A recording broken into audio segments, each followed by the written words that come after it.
Hola iglesia, en mi último mensaje acerca de la fe sin obras enferma, les hablé de una persona que no logró su sanidad sino hasta que aprendió a activar su fe. Y de eso quiero hablar hoy. En Marcos capítulo 11, versículo 22, Jesús dijo: tengan fe en Dios. Les aseguro que si alguno le dice a este monte: quítate de ahí y tírate al mar, creyendo, sin abrigar la menor duda de que lo que dice sucederá, lo obtendrá. Y esta parte en la Reina Valera actualizada dice: sino que crea que será hecho lo que dice, le será hecho. Y Jesús concluye diciendo: por eso les digo, crean que ya han recibido lo que estén pidiendo en oración y lo obtendrán. Pues para activar nuestra fe, en primer lugar, tenemos que tener fe en Dios. Eso fue lo primero que Jesús dijo: tengan fe en Dios. En Hebreos capítulo 11, versículo 6 dice: sin fe es imposible agradar al Señor, porque todo el que desea acercarse a Dios debe primero creer que Él existe. Lo primero es creer en Dios, creer en su existencia. Pero luego lo segundo que tenemos que hacer es creer que Él es galardonador, o que Él recompensa a los que le buscan con sinceridad. Y ser galardonador significa que Él sana, que Él prospera, que Él responde nuestras oraciones. Pues cuando Marta, la hermana de Lázaro, le fue a pelear a Jesús porque no estuvo con ellos cuando su hermano murió, Jesús le dijo lo siguiente en Juan 11:40: ¿no te dije que si crees verás la gloria de Dios? Y en estas palabras yo encuentro que Jesús le estaba repitiendo algo que ya le había dicho en el pasado. Y esto me muestra a mí que Jesús ya había confrontado a Marta, porque a ella le costaba creer, al igual que a muchos de nosotros. Y esto es algo en lo cual tenemos que trabajar. Pues la mejor definición de fe la encontramos en la misma Biblia. En Hebreos capítulo 11, versículo 1, dice: es pues la fe, la certeza de lo que se espera, la convicción de lo que no se ve. Y este mismo versículo en otra traducción, la Dios habla hoy, dice: tener en fe es tener la plena seguridad, la certeza o la plena seguridad de recibir lo que se espera. Y es estar convencidos de la realidad de cosas que no vemos. Pues para mí me ayuda mucho tener fe, el cerrar los ojos y ver con mis ojos de fe, es decir, visualizar lo que yo quiero tener o algo que yo quiero que pase en mi vida. Entonces, si yo quiero tener una casa, yo necesito ir a ver esa casa para que eso alimente mi fe. Si quiero un carro, yo tengo que ir a la concesionaria a ver el carro que quiero o buscarlo en una revista. O si quiero algún piano, una cámara o algún televisor, tengo que ir al lugar donde lo están vendiendo para activar mi fe. Eso me ayuda a soñar. Pero también me ayuda a conocer la vida de personas que ya han logrado algo que yo quiero. Por eso me encantan las biografías o las películas de la vida real, porque me dan visión para hacer lo mismo. Para mí, fe y visión es lo mismo. Entonces, lo primero que Jesús dice es, para activar nuestra fe, tenemos que tener fe en Dios. Pero en segundo lugar, tenemos que saber qué es lo que queremos. Si queremos un milagro de parte de Dios, necesitamos saber específicamente cuál es ese milagro que queremos. Dice Jesús en Marcos 11:24, todo lo que deseen cuando oren, crean que ya lo han recibido y lo obtendrán. Ahí dice todo lo que deseen. Entonces el enfermo, ¿qué desea? Pues ser sano. El que tiene un dolor quiere ser libre de su dolor. El que está desanimado quiere ser animado. El pobre quiere ser rico. El débil quiere ser fuerte. El desempleado quiere trabajar. El que no tiene casa quiere tener casa. El soltero quiere casarse. El casado quiere tener un hogar lindo o una buena relación con su esposa. El drogadicto, alcohólico o adicto a los juegos quiere ser libre de su vicio. El que está en una cárcel quiere salir de ese lugar. ¿Qué quieres tú? Porque lo segundo que tenemos que hacer para activar nuestra fe es saber exactamente qué es lo que queremos. Pero en tercer lugar, tenemos que pedir eso que queremos en oración en el nombre de Jesús. Asegúrense de hacer una oración en el nombre de Jesús. ¿Y por qué en el nombre de Jesús? Porque en la cruz Jesús derrotó al diablo, pero también le quitó las llaves, es decir, la autoridad, y se la entregó a la iglesia. En Mateo 16:19, Jesús nos dice, te daré las llaves del reino del cielo. Y por eso todo lo que permitas aquí en la tierra será permitido en el cielo. Y todo lo que prohíbas o ates en la tierra será prohibido en el cielo. Pero esa autoridad solo lo podemos tener si usamos el nombre de Jesús. Él dijo en Juan 14:13, pueden pedir cualquier cosa en mi nombre y yo lo haré, para que Jesús, para que el Hijo le dé gloria a Dios el Padre. Es cierto, repite el Señor, pídame cualquier cosa en mi nombre y lo haré. Lo siguiente que tenemos que hacer para activar nuestra fe es asegurarnos que nuestros deseos sean la voluntad de Dios. No pueden ser los deseos de nuestra carne, como ganarnos la lotería, o hacer plata sin tener que trabajar, o casarnos con la bonita del pueblo, o que se muera alguien que nos está lastimando, o que gane Colombia en un partido de fútbol.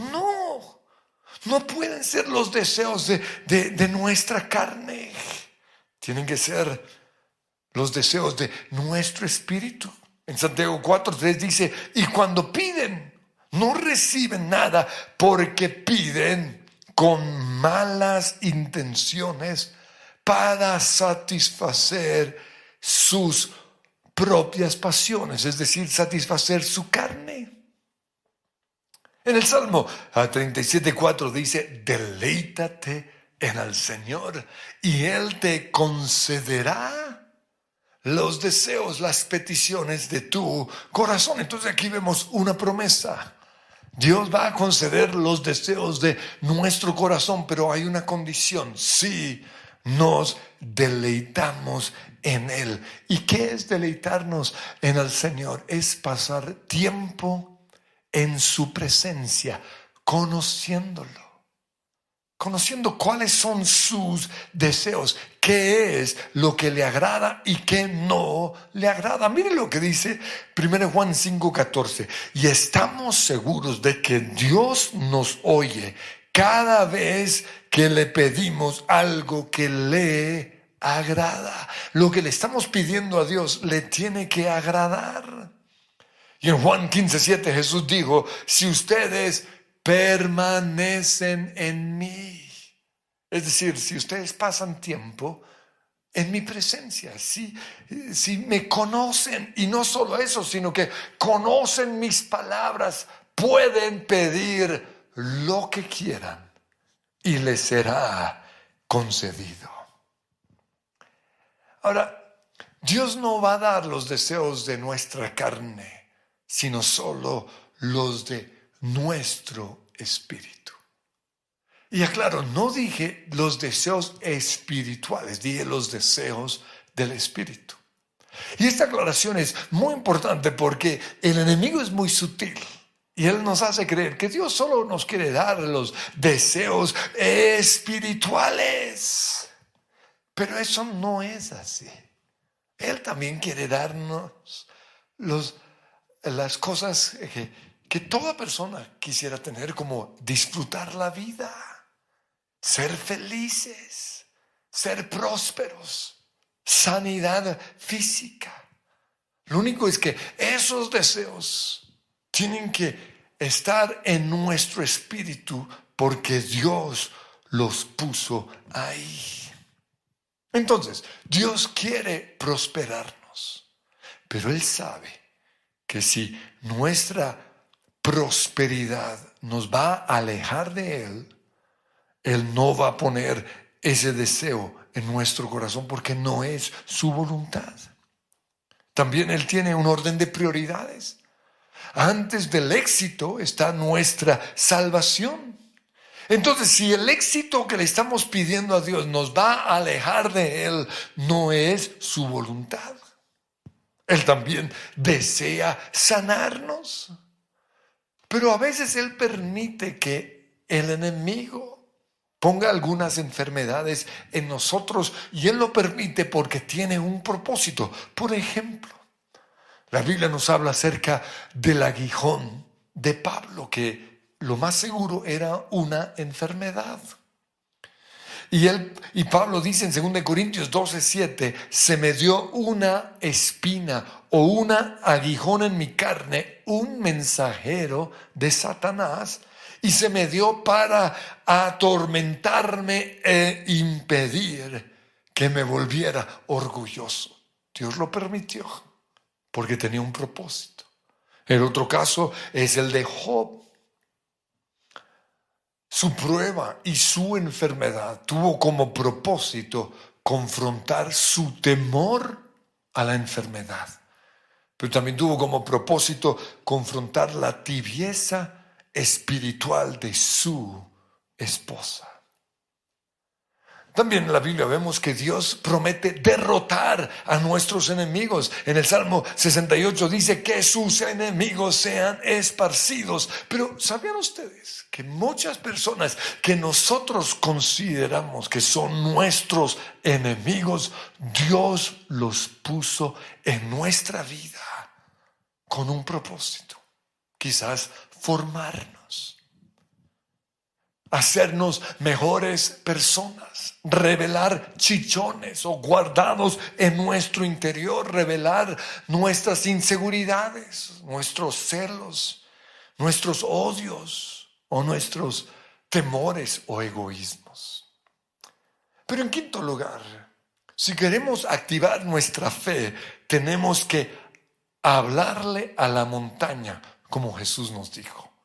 En Marcos 11:23 Él dijo, les aseguro que si alguno le dice a este monte, quítate de ahí y tírate al mar, creyendo sin abrigar la menor duda de que lo que dice sucederá, lo obtendrá. En otra traducción dice, creyendo que será hecho lo que dice. Entonces, orar es tomar autoridad sobre nuestro monte. La pregunta es esta: ¿cuál es nuestro monte? Quizás para algunos su monte son las deudas. Para otro su monte es una enfermedad. Es tomar autoridad sobre nuestro cuerpo y hablarle al cuerpo. Hablarle a esa parte que no está funcionando bien y ordenar que sea sano. Es tomar autoridad sobre el COVID-19. Y esto lo digo porque algunos, en vez de tomar autoridad sobre el COVID-19 y ponerlo debajo de sus pies y ordenarle que se vaya de su vida, han caído bajo el poder o el control del COVID-19. Muchos han dejado que el COVID-19 reine sobre ellos y están asustados, encerrados en su casa. Y Dios no quiere eso, porque en algún momento nosotros vamos a tener que salir a enfrentar la vida real. Y si no hemos tomado autoridad sobre el COVID-19, este virus o más bien los puede enfermar. Orar es declarar aquí en la tierra lo que Dios ya declaró en el cielo. Orar es profetizar y ordenarle a nuestro cuerpo que sea sano. Pues el centurión romano que le pidió a Jesús que orara por su siervo, él reconoció el poder que la palabra de Jesús tenía sobre las enfermedades. Por eso en Mateo 8:8 le dijo: tan solo pronuncia la palabra desde donde estás y mi siervo sanará. Lo sé porque yo estoy bajo la autoridad de mis oficiales superiores y por eso tengo autoridad sobre mis soldados. Y por estar bajo la autoridad de mis oficiales le puedo decir a cualquier soldado: haz esto, y lo hace. Ven acá, y viene a donde yo estoy. Y la Biblia dice que al oírlo Jesús quedó asombrado y dijo: no he visto una fe como esta en todo Israel. Nosotros tenemos esa misma autoridad. Pero ¿sabían ustedes que orar no es solo lo que decimos cuando oramos en nuestras mañanas de oración, sino que orar es todo lo que sale de nuestra boca? Si en nuestro tiempo de oración estamos bendiciendo a las personas, pero cuando salimos a la calle las estamos maldiciendo, no estamos haciendo nada. Si en nuestras mañanas de oración declaramos sanidad sobre nuestro cuerpo y durante el día nos quejamos o proclamamos, confesamos una enfermedad, no estamos haciendo nada. En Santiago 5:15 dice: la oración de fe sanará al enfermo. Lo siguiente que tenemos que hacer para activar nuestra fe es creer que ya lo recibimos. Marcos 11:24 dice Jesús: por eso les digo, crean que ya han recibido todo lo que estén pidiendo en oración y lo obtendrán. Que quede claro lo siguiente: la fe es en presente. La fe no es decir algo para el futuro, no, es hablar en el presente. Entonces, en medio de nuestra enfermedad, tenemos que creer que ya estamos bien. Nuestra naturaleza humana quiere ver primero el milagro para luego creer. Pero así no funcionan las cosas del reino de Dios. Según este versículo, primero tenemos que creer y entonces sucederá el milagro. Ahora, no decimos que estamos sanos porque nos sentimos sanos, no. Decimos que estamos sanos porque eso es lo que la palabra de Dios dice. Nuestra fe no está puesta en lo que sentimos, ni en lo que nuestros ojos ven, ni en lo que oímos. Nuestra fe está puesta es en lo que la palabra de Dios dice. Y la Biblia dice que en Cristo ya fuimos sanados, así como también dice que en Cristo ya fuimos perdonados, que en Cristo ya somos bendecidos, ya somos prósperos, ya somos sanos, ya somos nuevas criaturas. Entonces, fe es creer y declarar el milagro.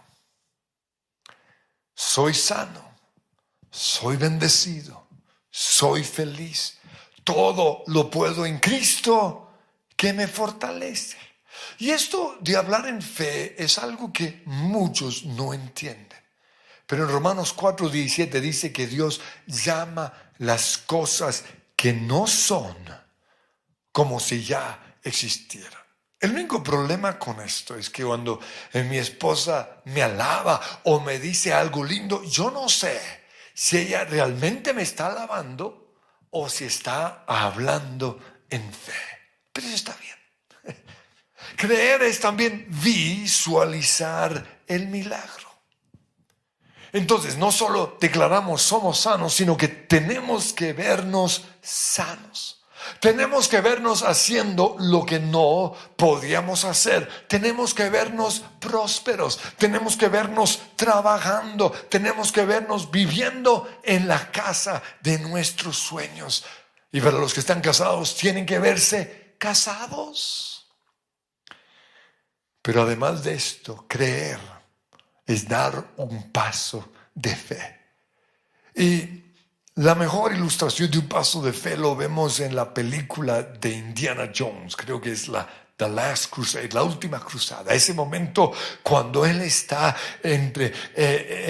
cerca de un abismo y toma la decisión, porque así lo vio en una imagen, de extender su pie y creer. Y en ese momento aparece el camino que lo va a pasar por encima de ese abismo. Eso es el paso de fe. Es tratar de hacer lo que no podíamos hacer. Si estamos en la cama, es salir de la cama. Por eso cuando yo estoy enfermo, me baño y me visto y salgo. Porque estoy tomando un paso de fe. El que no podía caminar es caminar. El que no podía levantar la mano es levantar la mano. Tomar un paso de fe es dar nuestros diezmos como si ya hubiésemos recibido ese aumento que queremos. Tomar un paso de fe es vivir creyendo que ya se resolvió lo que ha causado tanto conflicto en nuestro matrimonio. Pero aquí tengo que hacer una aclaración muy importante. Tomar un paso de fe no es endeudarnos. Y esto lo digo porque me han dicho, no, pues decidimos tomar un paso de fe y comprar el apartamento. Y lo que hicieron fue endeudarse. Eso no es tomar un paso de fe. Tomar un paso de fe tampoco es dejar de tomar la medicina, que era lo que muchos hacían antes, no. Todo lo contrario, cuando somos sanos, Dios va a usar el médico para confirmar esa sanidad, diciendo, ya no tienes que tomar la medicina. Tomar un paso de fe tampoco es comer algo que sabemos que nos hace daño, ni mucho menos comer en exceso, porque muchos dicen, no, yo estoy comiendo esto creyendo que el Señor me va a mantener flaco. No.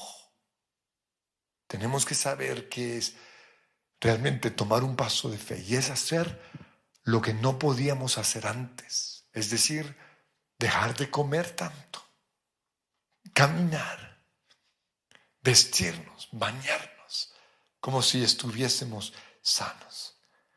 Pero lo último que dice aquí es que tenemos que creer sin tener dudas en el corazón.